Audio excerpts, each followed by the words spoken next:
The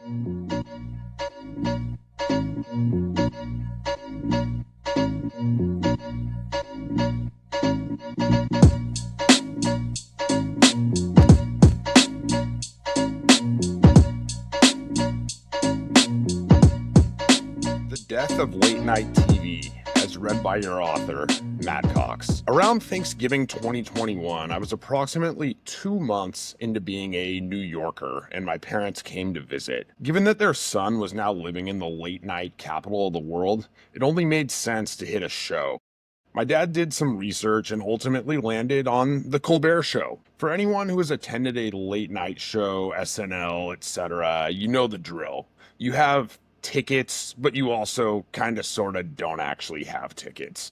Translation, you need to show up 3 hours early and wait in line while some huge security guy decides if you're worthy of gracing the almighty hosts of the show with your presence in the studio. Run-on sentence? Yeah. So we played the game and got in line. My mom and dad, my buddy Sebastian, and myself. For good measure, the weather gods added a nor'easter to the mix, and it was absolutely freezing. For my West Coasters, 20 degrees out here is not the same as 20 in Oregon. Same goes for 10, 5, 0, etc. The wind absolutely claws at your skin. But good news.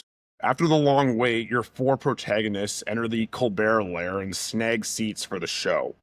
We go through the charade of laughing for each of his numerous monologues and watch a recorded interview with Peter Jackson, the Lord of the Rings guy from New Zealand. Emphasis on laughing for his monologues.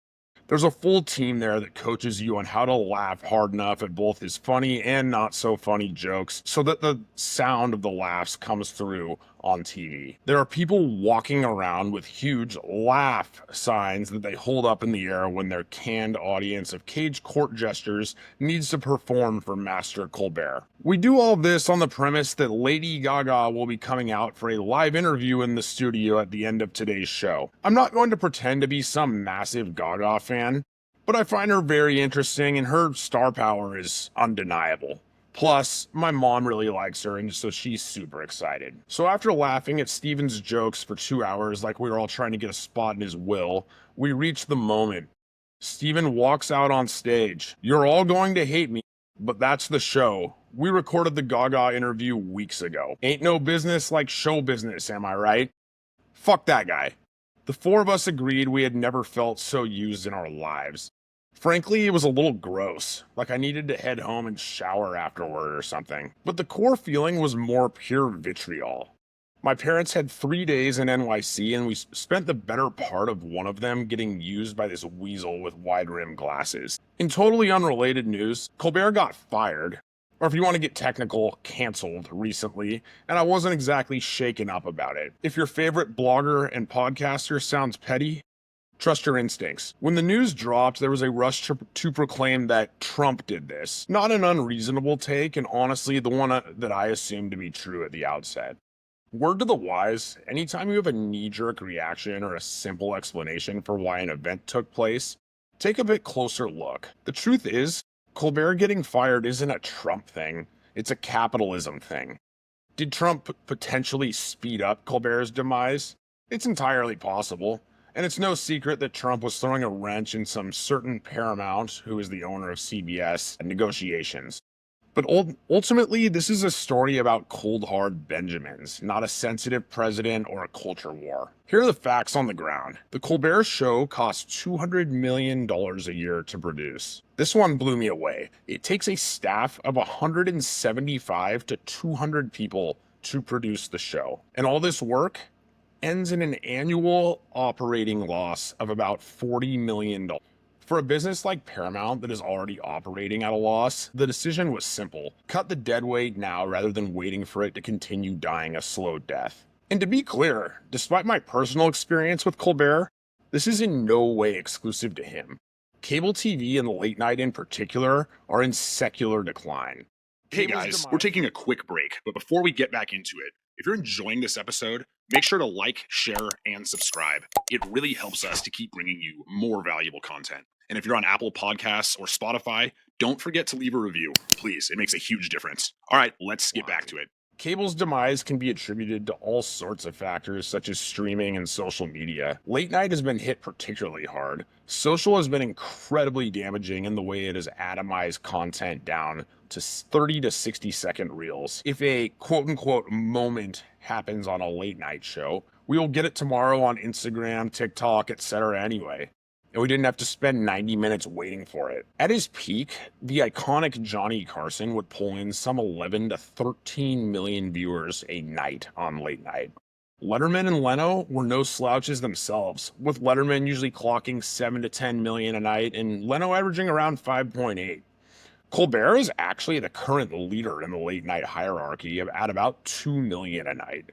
Jimmy Kimmel sits at 1.7 and Jimmy Fallon is at 1.2. The icing on the cake, all three have anemic numbers with the coveted 18 to 49-year-old crowd that advertisers swoon over.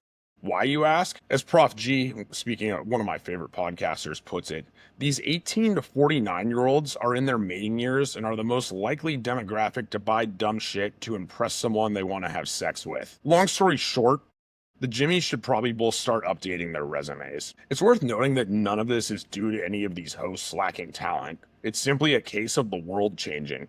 Imagine if Michael Jordan had been just as good, but America decided we were more into cricket after his third year in the league. So who fills the void? One word.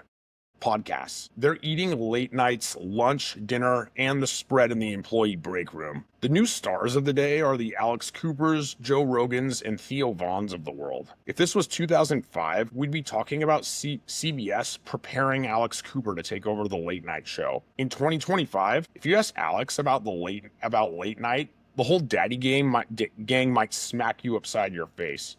Or send you a mean DM. In all seriousness, Alex doesn't need the CBS platform. Alex is the platform. Go to CBS and have a boss and play by their rules? Why? She just got $125 million from SiriusXM. The gatekeepers are all being dragged out back and shot. Too graphic? You don't need to kiss a studio head's ass to try to get a job. You don't need to play politics or rub shoulders with bigwigs at Hollywood parties anymore. You need a mic and you need a camera. And don't think the late night hosts and former hosts haven't noticed. Conan, Seth Meyers, and Craig Ferguson have all pivoted to the podcast space.